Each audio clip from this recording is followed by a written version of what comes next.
Good morning. Good morning. Anybody know it's a little colder out today than usual? It's warmer this Sunday than next Sunday, from what I've been told, so get ready. Brr. But we're sure glad that God brought you together. Welcome to those that are joining online. And we're going to have a wonderful opportunity to build on what we talked about in the worship service, and that is God's work in India.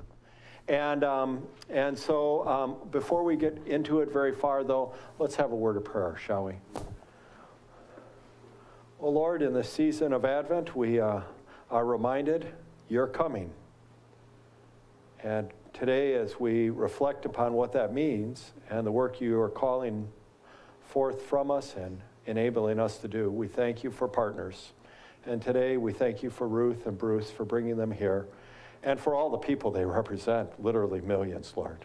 We are mindful that we're just so small, and yet you are big, and we ask you to bless this time. We love you, Jesus. It's in your name we pray. Amen. So India Transformed, how this is going to work today, if you were at 8:30, you had a chance to meet this dear gal and her husband, and she's going to be sharing quite a bit with us, and then we're going to answer questions. It's going to go for about 25 minutes, and then afterwards we're going to have a time for people to ask questions so that maybe there's a specific area that you have interest, something that's came up, whether it's the caste system or such. How many of us have been to India in the room? Have been to India. So a few of us have. I've never been to India. I had the chance to go to India, and I actually, you know, you're a young man, your dad says, come over to India. I'll be there for 2 years working. And I never took him up on that offer. I wish I had. And I'll tell you a story if we have time about my dad's experience in India. And so there are undoubtedly a lot more unknowns than knowns about India. But today we're going to get to know a little bit more about it. Will you help me welcome our sister in the Lord, Ruth Brody. All right, you're on, and okay. If you've got materials you can be looking at, and then she'll answer questions at the end. So okay, I just want to be mindful of the time. So I should wrap up around 10:15, 10:20, and then what time does the next service start? Or what time do you need? About 11. Okay, so we're good on time. We're really good on time. You go 20, 25 minutes, 30 minutes. Okay. And then we'll answer questions. Okay, sounds wonderful. So I have more slides than I want to make sure we can get through them all. So thank you all for coming and having an interest in opening your heart for India Transformed. Again, if those of you who have met me in the first service, my name is Ruth Brody. I'm the executive director. And I think it's nice to see who's been to India, because everybody's got stories when they've been to India, and it changes them forever. It's a country that is beautiful and mysterious, and it's also very dark and scary and a lot of evil as well. But when God shines the light, it shines brightly in the darkest of places, and India is one of those places. So I'm going to begin my presentation today about why India, and get into, let's see, so why India? Why am I working in India? And really, with Jesus' final words were really to go out and spread the word. And that's our commandment, is really to go out and make disciples of all nations. And when you look at the 1040 window, you can click it one more time. That'd be great. You can see where the most unreached people in the world live. And India is smack in the center, as you can see. And that's something called the 1040 window. And the 1040 window is where the most population, 2.5 billion people. I don't know why this is making a noise. You need to turn it straight to your face instead of pointing it up. It's pointing up at the speaker. You need to turn it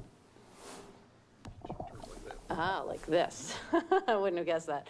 Okay, so there's a lot of unreached people groups out there in the world.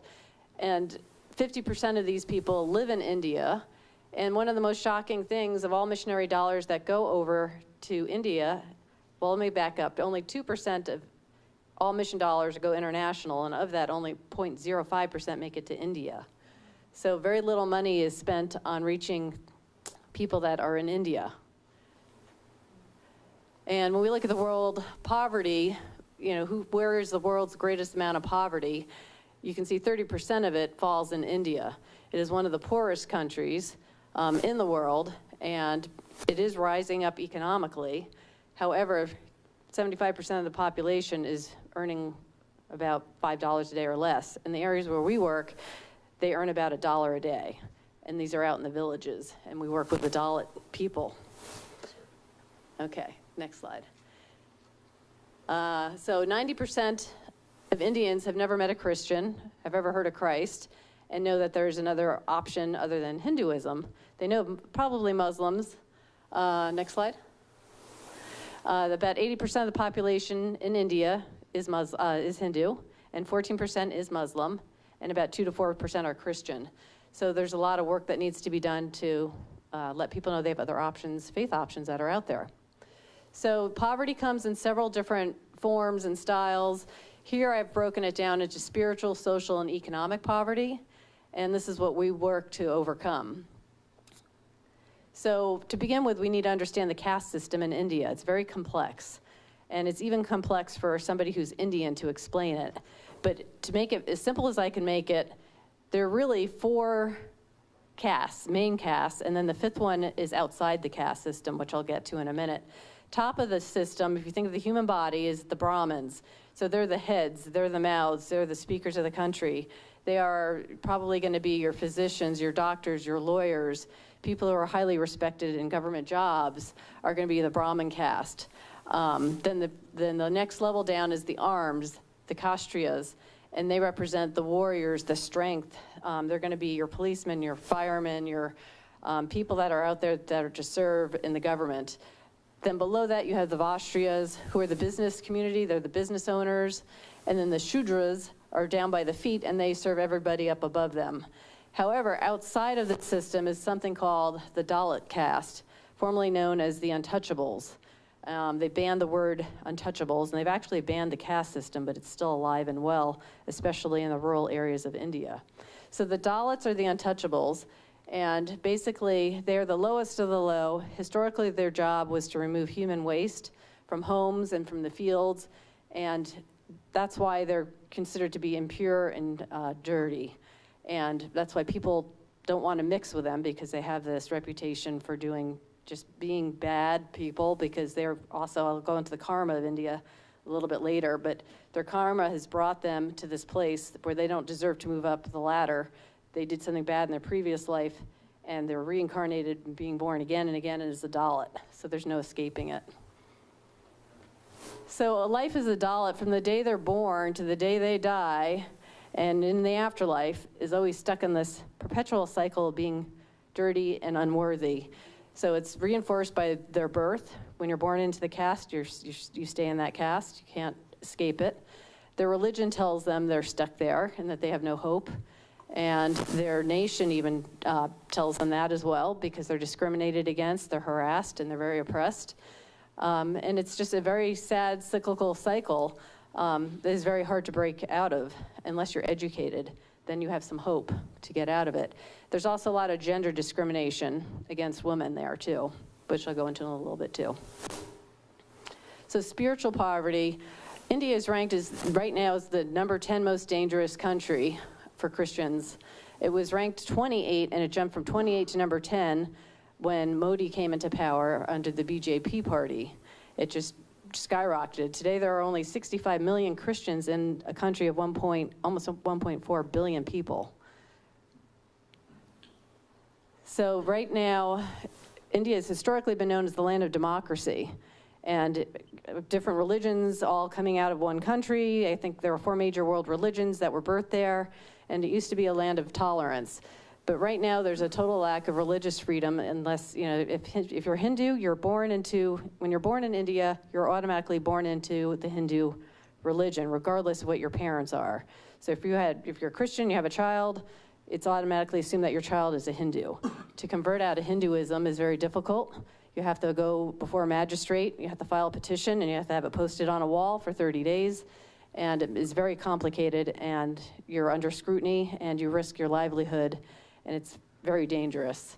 So it's really sad to see that it's very hard for Christians to openly worship and do open water baptisms. Anti-conversion laws make it difficult. This is what I was just referring to, the lack of religious freedom. A lot of times people will do false accusations and say, they made me convert, or they bribed me into converting. They paid me $100 to convert. And you hear stories in India of this happening. And sadly, it's taken out, on average, 11,000 nonprofits a year are kicked out of India for operating, whether they're Christian or Western. But all these false accusations, anyone can raise a flag, and the government can look and inquire. So nationalism is on the rise. Right now, the political party has a lot of power and is uniting India, and it's very anti-Western, and it's very anti-Christian, it's anti-Muslim, anything but Hinduism. They want to make India the first Hindu country in the world, and they're making a big push towards that. So persecution has risen 425% in the last 6 years under the current government, and it continues to rise. And what does that look like? It could be they're burning down churches, they could be harassing people, they could be threatening violence, they could be denying people water at the well.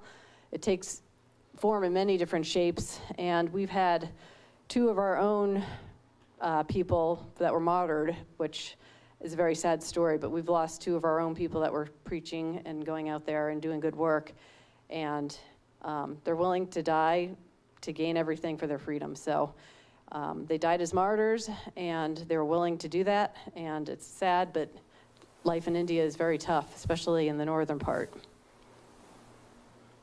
So as I mentioned earlier, the Hindus take up about 80% of the population.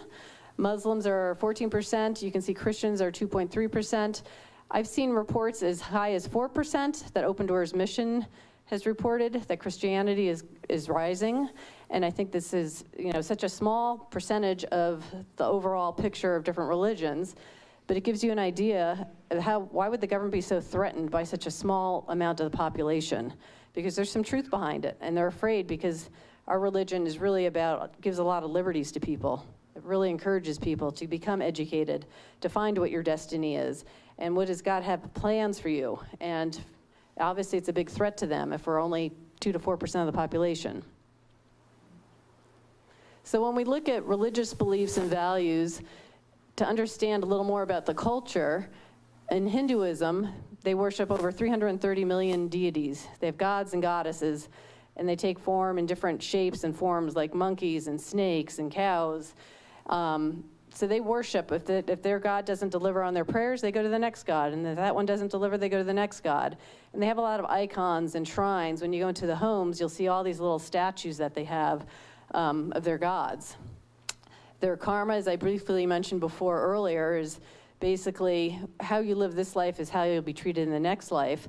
But you're automatically assumed if you're a Dalit that you did something bad in your previous life, and that's why you don't deserve to be any higher, that you're stuck at that level.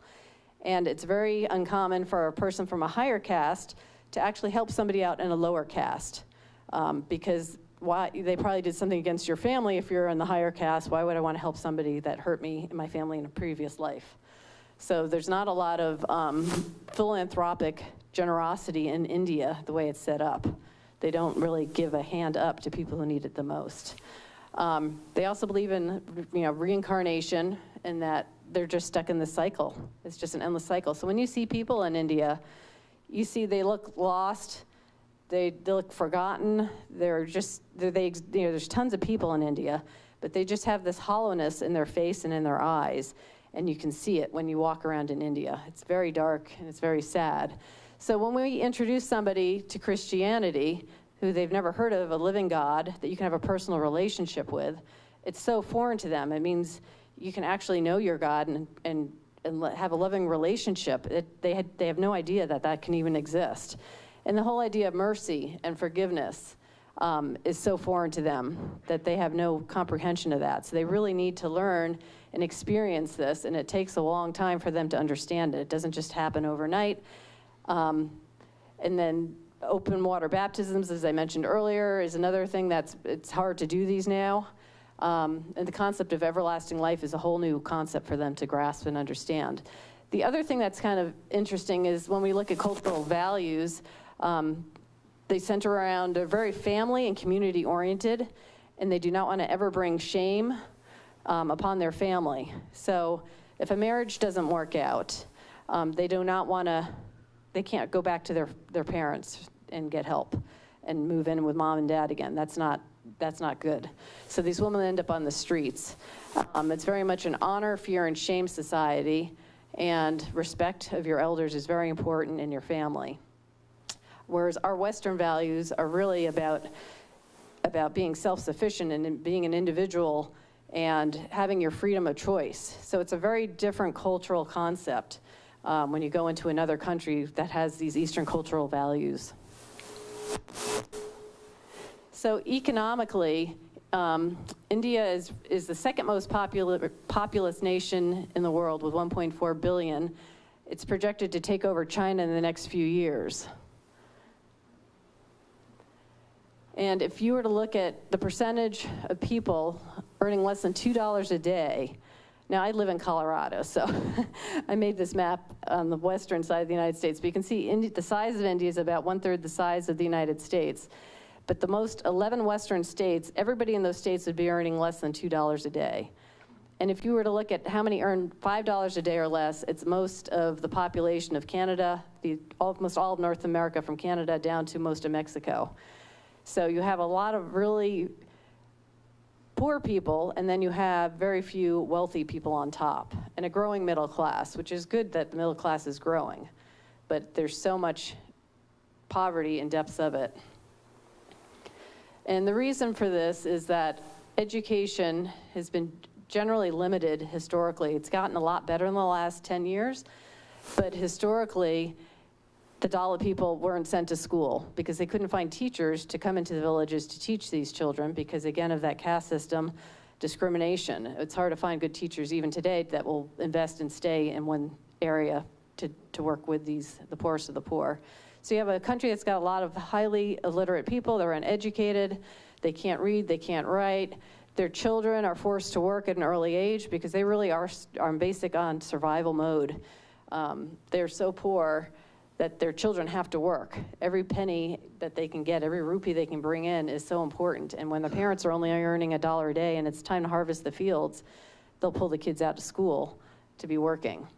So discrimination also limits education. A lot of the Dalits, when they're in the classroom, they have to sit in the back of the classroom and they're denied, access to the front row and getting special attention. Other major challenges with India is that there are 22 major languages and they have 13 different written scripts. But in reality, there's more like 1,200 spoken dialects in that country as well. So you could live next door to a neighboring village and they speak a totally different language and they have a totally different belief system. And some of them are animistic, I should say, and they worship animals. Some are Hindu, but some could be Buddhists, they could be Jains, they could be other religions as well. But most of them can't even communicate with the neighbor next door to them, and that's very hard to spread the gospel news. So 12 million people, we have reached 12 million people so far, and we'll show you how we've done that. We have programs. Everything we do is about faith and education. It's about exposing people to other religious options by sharing our faith and through our actions as Christians.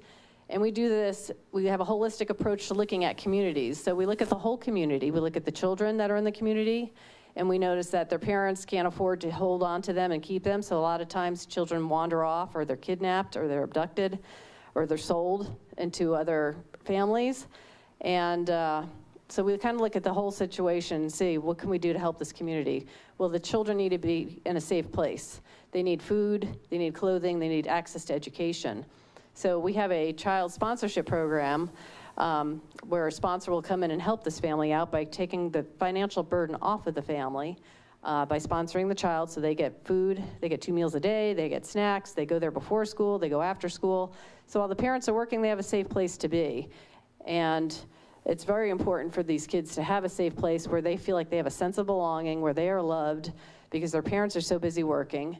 And it brings them together, and they hear the word of God, and they can play together, they fellowship together, they work together. And it's a wonderful place for these kids to have a childhood. Otherwise, they wouldn't have a safe place to be or a childhood. And it prevents them from being forced into child labor and from being trafficked.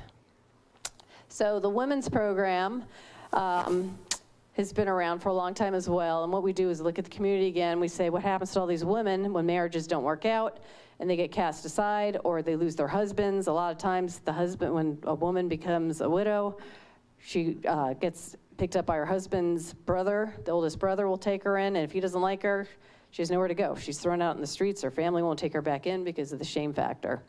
So what we do is we take these women in and we train them. We give them education so they learn how to read and write. Many of them, especially the older women, don't know how to read and write, so we give them education.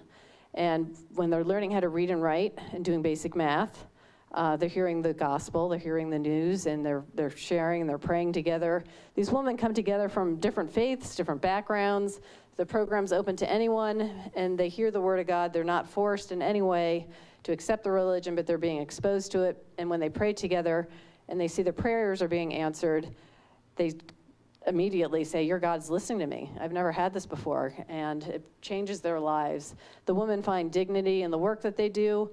They find that they have value, and that actually sometimes their family members will take them back in because now they can provide income to that family. So it also works that way. And it also has changed the hearts of their husbands. When they see the woman radiating with joy, they wonder, what does she have that I don't have? And they become curious about this religion that has touched their lives. Then they can just see how the Spirit of God is moving in them. So, and also with the women's program, she has a great influence on our children. So if we can get women through the program, they understand the value of education, they will invest in their children and get them educated. And it's amazing, you know, once you have a woman in the program in the family, she can really steer around that family and bring them all to God. So the other area we have is our community transformation program, which is up there in the middle. You can see what it says. You can go back one slide. I have to be careful on some words I use around here. So on this program, it's basically reaching out to communities. So we look at the whole community and we say, okay, why is this community so poor? What can we do to enrich their lives? So we look at the natural resources they have in their community. We train 12 people to go through a discipleship training, and they get educated in the Word, and they also get trained on vocational training skills so they can help these people rise up their economic level. And they share how they go out with the mission approach to reaching people in these villages. And it's really important the work that they're doing, because it really is the backbone to everything we're doing. They can identify the women in the communities that need help. They can identify the children that are in desperate need of care. And they go out and they pray. They just go out and they will impart their knowledge, and they will share with other people. You know, they're open to prayer. They're very open to prayer. And they'll come by and they'll check and see how that family is doing in another week, and if there's somebody ill in the family. And we've had a lot of miracles happen where we'll see a child who's never walked can walk. We'll have somebody who's blind can now see. And it's amazing the results that we see that are going on in India that you don't really see here so much in the United States, but miracles are happening. It's almost like the post-apostolic church, the first 200 years after Christ died, when miracles were being performed everywhere. So we have these disciples that go through this intense training program, and when they're out there and they're out communicating with the people, it's amazing to see the results. I mean, I hear stuff almost every week that is just another miracle. So it really transforms an entire community when they see a little girl who's never walked before, all of a sudden is jumping around for joy. And that whole community will become believers. Oh, one last thing I want to mention, we also have a college. Just go back one more time, sorry. The college that we're building it right now, it's under construction starting in 2 weeks actually. That's when they're gonna break ground. During COVID, we had a donor that came up to us and said, we really like your organization, what are your needs? And we really want to get these kids educated all the way up through college. So this donor stepped in and bought the land next to where we have a private school for children, and is investing in building this college for us. So it's a big deal. And is now we can take kids from all the way pre-K, all the way through high school, and then get them all the way through college. And it's going to be a game changer for all these generations that are come through and that will come through this college. It is a Christian college, and we are founded on that, and that's, the government understands that, and that's no issue. So we're lucky we have that protection. And it'll be a game changer. You know, this will break generations of, you know, poverty for future generations for these families when these kids graduate from college and can get a job. So I guess I'm a little backwards on my slides. So this is the community transformation program I was just telling you about. So we partner with local indigenous leaders. We partner with a local organization. And the whole idea is that we are not giving money to plant these buildings. We are essentially making them self-sustainable and replicable, and that we're empowering the community to empower them to economically support their own organization and take care of it. And then the idea is to get another organization to step upside and partner with a local church and to be able to keep replicating the program out. So we do, basically, we train. We're not actually putting money into actual buildings. We're training people to raise up their community to do that. So you can see all the centers of transformation that are here on the screen. There's many more beyond that. Over 1,800 have been planted, and there's about 1,600 that are still around. It's hard for us to communicate because a lot of the communities are in these rural villages where there is no internet to know if they're still ongoing. But out of 1,800, 1,600 are still going as far as we know. So the success rate is really high. You have to keep hitting this one. That's that slide. Keep going. Yep, keep going. I don't know how to fix this slide. If anyone knows how to do this, that would be great. So there you go. There's some stats for you. Oops. Sorry. Okay, next slide. Keep going. This has a bunch of, and here's some photos that I just want to share with you. You can kind of see what's going on. Prayers going on. There's prayer for healing going on. People learning vocational training skills as well. Next slide. Some community outreach and how it works. Whoops. Just go back one slide so you could take a look at it. So you can kind of get an idea of the work that goes on in the villages. It's all done by local indigenous people. These are the two martyrs that I mentioned earlier. These are very sad, tragic stories. Paul was actually at a Christian crusade, and he was beheaded. It was very shocking and disturbing that this happened. And Soma Shakar, his family broke every bone in his body through the course of a week, and then he eventually died because his family wouldn't accept him for his faith. So our goal is if we can launch 5 of these classes every year, we figure we can reach every district in India with the work that we've done so far. There's 729 districts in India. And our goal is to be able to keep launching 5 a year, and each one of these centers is gonna multiply and start another one in their area, and it's just gonna keep multiplying. So it's I guess the process of multiplication really works in this case. These are some of the locations we have on our map for next year that we're looking for sponsorships for. It's $150 a month, or any amount really will go towards the fund, but it's a 2-year training program. And while they're doing their training, their goal is to meet 1,000 people each year. So by the time they're done, that's 2,000. So it works very well. It's very effective. Our women's program, you can go to the next slide. This is the one I was telling you about a little bit earlier. It's called the Arise Women's Empowerment Program.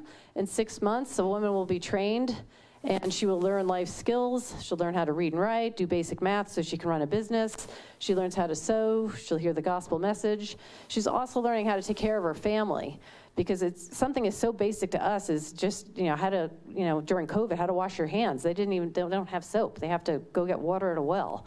So there's just some simple basic things we take for granted that are just everyday necessities that they don't know how to do, even parenting classes. And these women really transform their lives. When they come into the program, they're really sad, and they don't smile, and by the end of it, they've developed friendships, fellowship, and they really have changed their lives. They've really found new purpose and realized that there's more to their life and they can live for a higher calling. So our program is very successful, 98% employment rate. Sometimes we have seen 100% new believers come through, and it really sometimes it keeps families intact, and it transforms the whole family. So it develops love and respect in a family. We're in a relationship where there was none that ever existed before. And it really builds their dignity, their self-worth, and their confidence. So for $65 a month, you can sponsor a woman for her 6-month training for $390. There's 20 women in each class. We have classes starting in January and February. So we're on a big push right now to get 60 more sponsors. You can also make a gift for a sewing machine. So a woman who cannot leave her home to go out and work can work from her home or launch her own business if she has young kids or she's taking care of family members. And we're looking to start up a new location as well. So our children's program, we have 12 child development centers, and we have a private Christian school. You can go to the next one. So the private Christian school originally started when our organization first started with this children's program with 36 abandoned street children who had nowhere to go, that our founder, John Peter, collected and brought them into the city and found them a place he could rent and start a school out of it. The school was so successful in the slum areas that other parents wanted to start sending their kids there. And it became bigger and bigger, and eventually we had a big capital fundraising campaign to build this school. So it was a K-10 school, and when I came on board 4 years ago, I was like, what happens after grade 10? Because kids can't afford to go on to college unless they have grades 11 and 12. So we were able to find a sponsor who would boost up this building and add 2 more stories on, and now it's a K-12 school. And during COVID, the kids it's a mixed school, so you have kids from all different faiths coming here, and it's a Christian-based school. And we have permission from the government to operate the school as such. So they hear the word of God, and they live by Christian values. They have to memorize Bible scriptures, and it's amazing how through the children, the parents are accepting of this. The best schools in India happen to be Christian schools, so that really helps us with our programming and being able to pull it off. But there are kids here that are on sponsorships, and we have kids that we're looking for sponsors for right now that attend this school so that they can get this quality education. And then we have these 12 child development centers that are scattered throughout India. They're community-based in that they use all local indigenous people, again, that work with the children. So they collect the children in the morning, they feed them in the morning, they feed them after they come back from school, they get a dinner. They do VBS activities with them. The kids are taught how to pray and how to fellowship, and they do fun after-school activities that they would never be exposed to. Like the girls love to dance in India, and they love to sing. And the boys love to play their cricket sports. And here's some of the things that they also get. They get rides to school to make sure they get there safely if they need to. They have a biblical-based curriculum, vacation Bible school. They have mosquito nets to protect the kids that need it. Health awareness programs. We gave out bicycles to this bunch of kids that were afraid to walk through the forest because there are lions and tigers in India and elephants. And they would go through these villages, have to go 2 miles to get to school, and it wasn't safe. So we bought them all bicycles so that they could all travel together as a pack and make it safely back and forth. So we did the new year, we'll give out backpacks to the kids, and we've done a lot of disaster relief. So we're rebuilding a village that was wiped out by a flood. There's a little girl on the left that you can see. Her home is flooded out. We're rebuilding her whole village right now, which is gonna be a very exciting thing that we're embarking on right now. And then we have college education, which again will really it'll break the cycle of poverty by taking a child all the way up, from kindergarten all the way up through our programs, whether they attend the private school or whether they're in one of these remote rural locations, and bringing them to college. So here's a view of the college. There'll be dormitories in building C and D, separated boys in one and girls in another building. Building A is where the main coursework will be, and they'll be able to study math, science, humanities. Whoops, this is going in and out on me. Building B is going to be a nursing school, high demand for nurses over there in India. And we are going to have a missionary resource training center here where we can bring people all from India here to one safe spot where they can all come together and openly have discussions. And we will have an auditorium and a chapel on this campus. So this is about 90% funded, and construction is starting next week. So how can I get engaged and, learn more about India Transform? Well, awareness events like what I'm doing right now are really important because you're not going to read about this in the papers and the press and the media. It's rare to find any information. Every now and then there'll be an article in the Wall Street Journal that might pop up and you might read something there. So people are afraid of the media in India. It can ruin your family. It can ruin your family in America as well. So we are doing these things called virtual vision trips, which we're hoping your church will participate in one in April.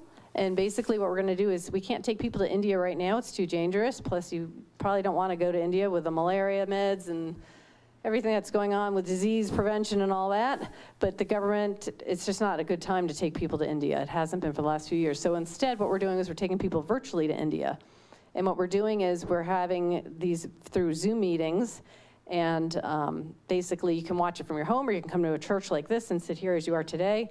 And an Indian host will appear on the screen, and you'll interact with the Indian host, and she will take you through our program so you can see how the programs are actually run. It's very cool. It's like going to India, go on a little rickshaw ride, and you go on a public transportation, see how people ride the buses in India. So it's a lot of fun. It's a fun event. So you can either sign up and join on one of ours. For individuals that can sign up, we have these going in January and February. They're on our website, or the church. I think we're trying to line something up in April with the church here. Prayer is obviously very important. We ask if you can pray for India, for safety for all our workers that are over there and our staff and the children and all the participants. We also do a monthly live Zoom meeting with our founder. It's a secured environment where you can openly ask questions. And we always have different topics each month when we do these. So that's the first Thursday of the month. And then we have an electronic newsletter. If you want to sign up, Bruce, did you pass the clipboard around? I was waiting for you to mention. Oh, he's going to pass around the clipboard. If you want to be added onto our newsletter and get our electronic information, you can just sign that and pass it around. That'd be great.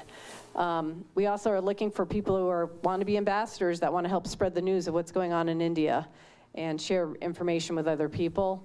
And organizing or hosting an event is also, for our church, helping out with the virtual vision trip here. I'm sure Pastor Jeff could use some assistance in organizing something like this, which would be great.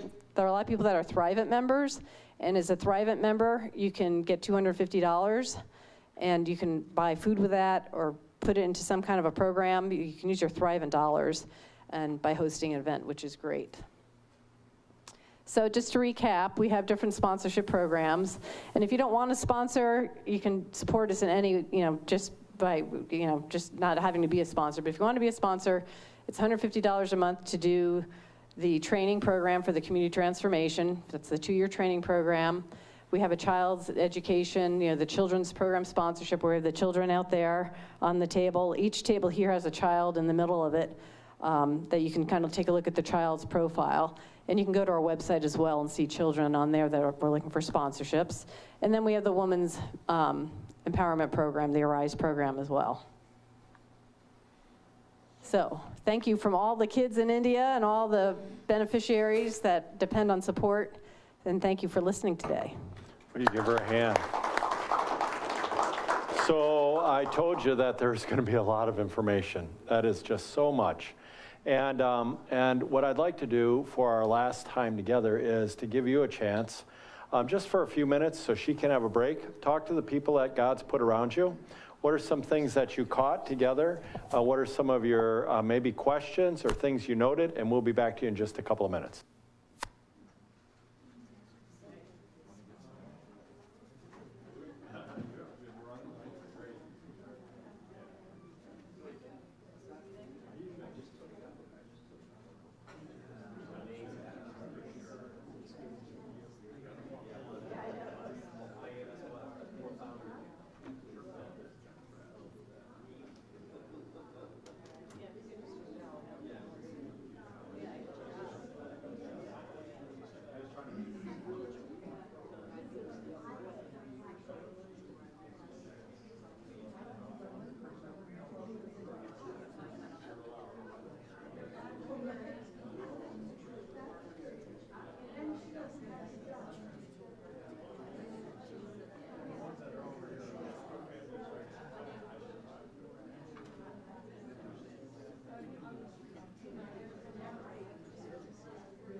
Okay, we'll give you about 30 more seconds because we've got a little bit more territory to cover. And so finish up your conversations, please.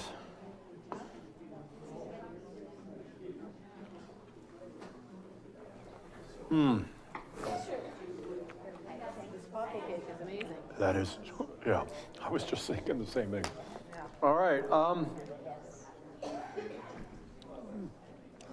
So let's just, let's level the playing field.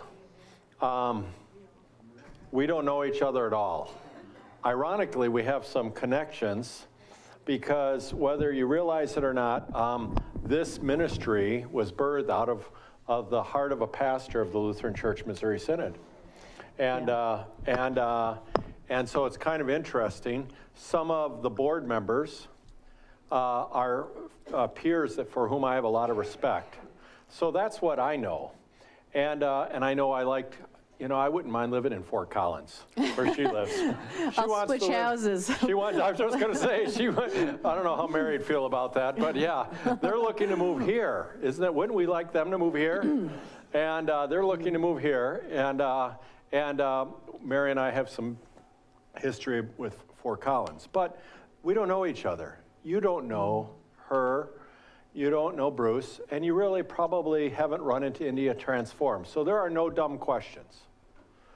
And so therefore, let's just start it off. Steve's here. He'll take the microphone. Let's go over here. Press has got a question. Just for everybody's benefit, tell them your name and then what's your question. Press Annie. The question I would have is it's sort of a technical one. You mentioned the problem with the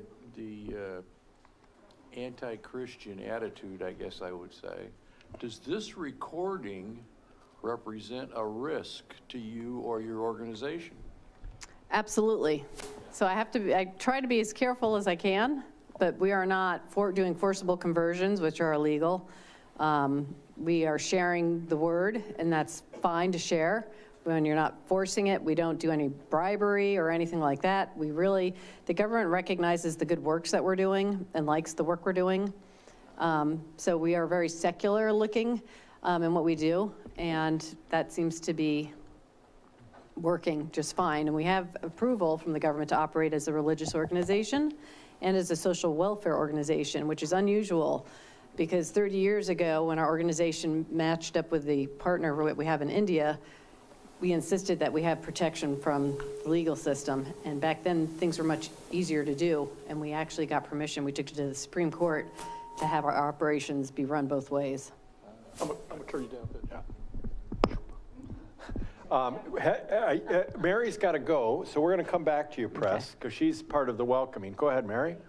I'm very impressed that you have a 100% rating on Charity Navigator and a 97% program expense ratio, which is amazing. That means only 3% go to Administration. running the business. Yeah. I'm very impressed by that. Thank you. We've worked hard for that. Raising money for colleges, I'll be honest, skews that 97% because we've been raising so much money for the college. But our goal is to really keep it below 20%. And this last year was 3%, which is great. But yeah. Yeah, and Charity Navigator, you have to jump through a lot of hoops to get into their system and to get it recorded right. So we updated all that this year. We had a professional audit done, and it was really a great thing. So thank you for bringing that up. I looked it up the minute you started talking. Oh, good. Because that's the kind of people we have around here, right? They do that during sermons, too. All right, back to Press. Yeah.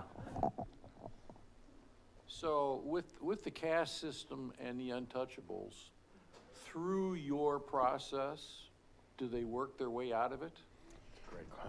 So, yes. So the only way they can they're always going to be an untouchable, or really the Dalit caste. That's what I like to call them, is the Dalits. But they will always be a Dalit their whole life. And even the next generation will always be a Dalit. And it's really, in the cities, there might be some intermarriage where they might change caste, but it's very rare. They still are in their lanes, let's say.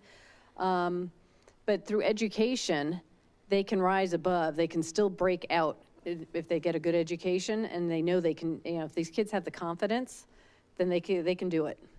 So it's very important. And let me do a follow-up on that, because you said that India is an interesting country because it's trying to, on the one hand, it's trying to embrace economically, if you will, capitalism.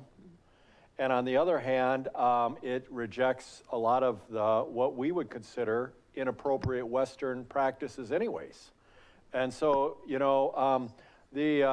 so because of that, there actually has been a rejection of the caste system.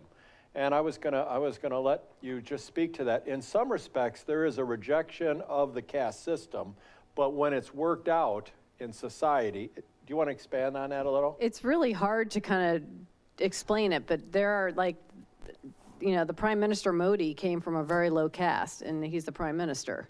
So it can be done, but it takes education and it takes respect to earn your way up, but you will always be stuck with your caste. So you could, in the cities, it's much easier for this to happen. And a lot of people are leaving the villages and the rural areas, and they're escaping to go to the cities, and that's creating another burden because they don't have the skills to have jobs. So they land there and they can't pay the rent, and the women can't feed the children. So if we can get these women in our programs, it's great, because then they can provide income until they can figure out how they can get the male to find work. Yeah. All right, we got another question here. Who are you? Is there some concern by the government that the caste education will destroy the caste system? Yes, and that's why the caste system is like a triangle, because the power's at the top and they want to control the power. So that's why there's a lot of oppression and discrimination to try to keep people in their place in society. So it's like a hierarchical society. You have your father was always, let's say he's a bricklayer. You're always going to be a bricklayer. Say, your family over here was a doctor. That family's always going to have doctors. Family over here, maybe they're the Dalits, and they actually, all they can do is, the women can work in homes and the men go out and clean public toilets. So. I guess your organization there is seen more as an educational and social system as opposed to a religious. Oh, absolutely, yeah. That's well said, Neil. Yes, So did you hear thank what you. Neil said? And move over to John here, that India transformed on the India front would be looked upon from a social, educational benefit than necessarily a religious, competitive agency. Move over here to John.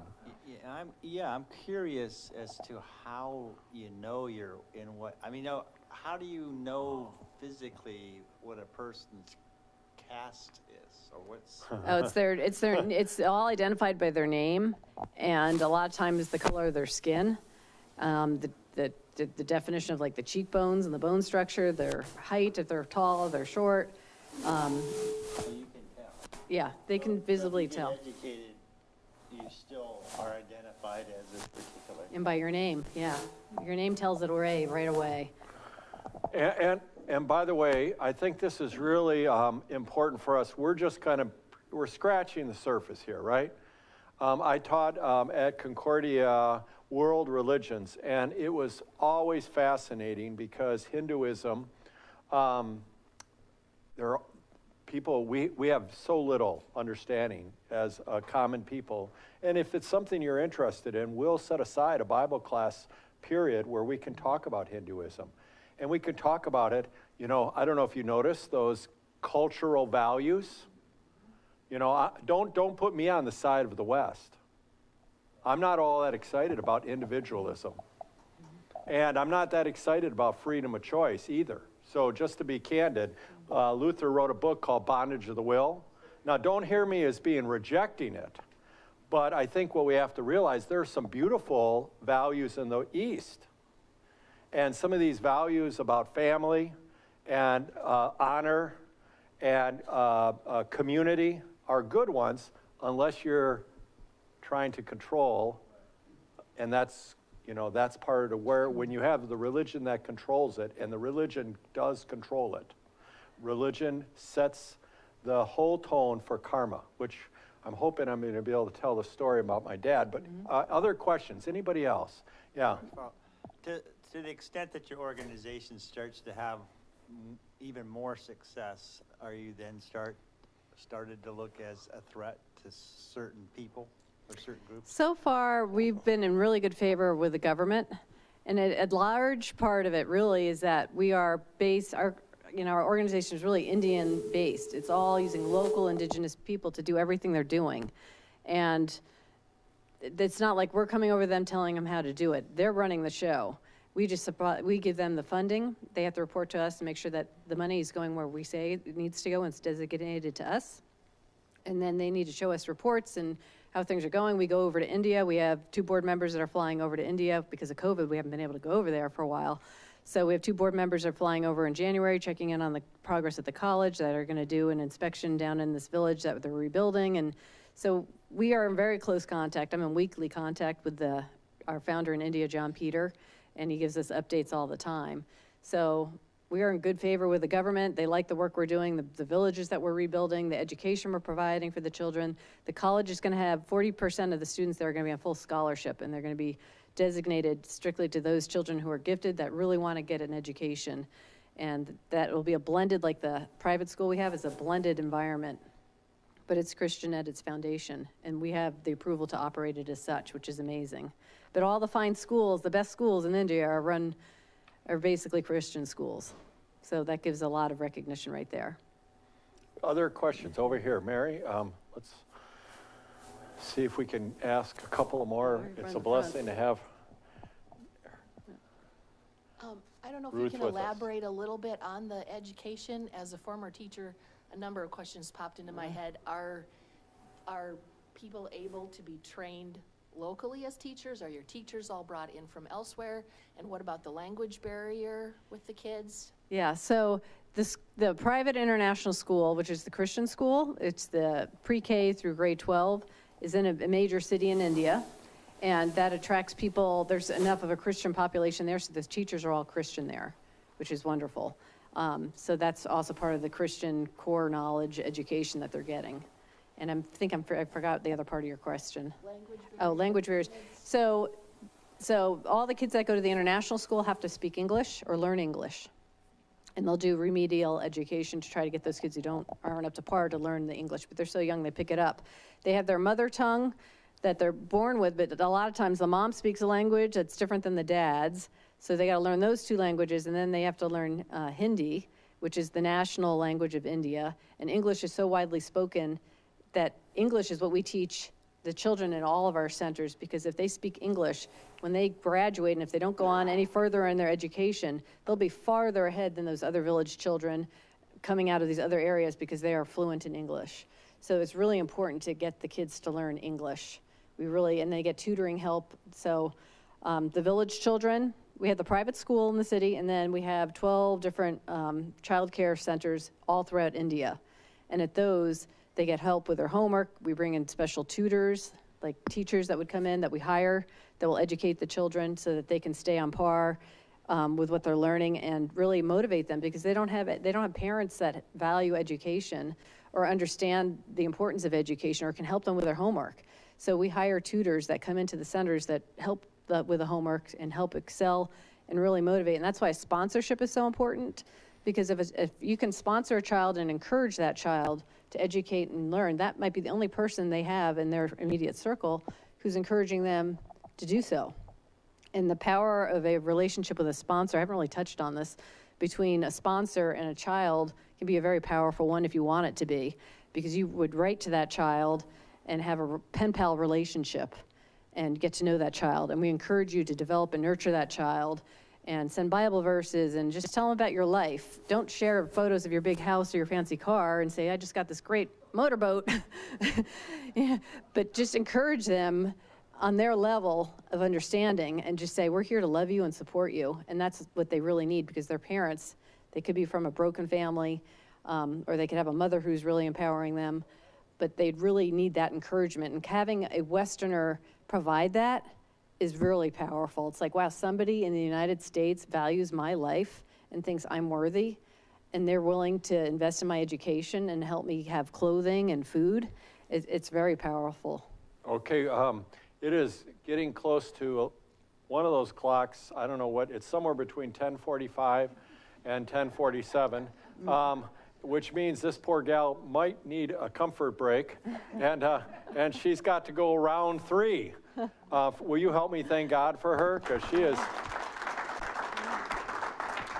I told her right away on the phone, you are going to be a hit. She's a hit. She's articulate, she's informed, and we're just beginning. Let's just be upfront. What are the 3 R's? Real, relevant, relational. In order for this to be real, relevant, relational, this weekend had to happen, and it's now happening. And from here, you know, Dave's out working. Our elders oversee. We have these mission partnerships. Our hope would be, I told her, you know, the fact that you and your husband come here regularly, that kind of helps the real, relevant, and relational, right? Mm-hmm. And so what she spoke of the virtual tour, we had talked about doing that today. I'm really glad we're putting that off. That's a pretty significant investment of time, and we need to come prepared. Now we know a little more about it. We're going to hopefully do that in April. There are distinctions here that we need to talk about. This is a little bit different than some of our other mission partnerships. This starts with the indigenous workers, right? We're not talking about, you know, sending over some white guy or gal. We're talking about sending over resources to help within the entity. We're also not talking about walking over there with, if you were to die tonight, will you go to heaven? That's not this ministry. This is, I would call it first article ministry. It's a ministry that helps people in their basic needs. Education, food, shelter, protection. That's different. That's a great, that I would suggest to you, that is a very biblical, and it's been a way of approaching, but it's different than maybe some of you have experienced. We're going to talk about this, and if this is of interest to you, you know, in the voters meeting today, if you read the actionables, you saw there, we're looking to create a mission team this year for international work, for local work. Wouldn't it be cool? See, these are the kind of partnerships we'll be talking about over the next year. For now, just any last word, because I'm going to let you go out, and we're going to pray. I'm going to share a quick story about my dad, but any last word? Yeah, I do want to clarify. We are very much a faith-based Christian organization at the core of everything we do. We didn't hear that at all, did we? But we share our knowledge. We don't force it. We share it, and that's the key to survival. Is it's termed as such. Right. But as your husband said, we don't talk about planting churches publicly because really they're there to transform communities. Yes. And yes. But it's all a matter of it's a fine line to walk. Yeah. Anything else? No, I thank you so much for your benevolent gift. It was wonderful, and it was wonderful to see everybody and speak with a lot of you. I am here if you want to ask questions. I've got information out there. Feel free. I'm here all week if you want to get together for a cup of coffee or anything. I'm here all week, so would love to meet you and get to know you better as well. Hear that? All week. All week. You got me until Saturday. And she'll be back. They'll be back in April. Yeah. My dad, engineer in India for 2 years. He was on his way to the power plant, and there was an unfortunate situation where a woman was in a gutter.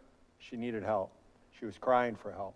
My dad, which went to go help her, and he was censured. You know, here he was in charge of all these people at the power plant, but he was censured, get in the bus, and that's part of this conversation. It struck my dad so deeply when he came home because he did not understand. He asked me, what is this karma thing? Maybe you're wondering too. By the way, again, what's going on in our country, and we need to talk about what NOC is doing here is not that different. And we need to see the connections, and we'll talk about that at the meeting today. But let's join together in the family prayer. Lord, remember us in your kingdom and teach us to pray. Our Father who art in heaven, hallowed be thy name. Thy kingdom come, thy will be done, on earth as it is in heaven. Give us this day our daily bread, and forgive us our trespasses, as we forgive those who trespass against us. And lead us not into temptation, but deliver us from evil. For thine is the kingdom and the power and the glory forever and ever. Amen. Hey, thank you again. And Thank you, yeah, everybody. you take a break.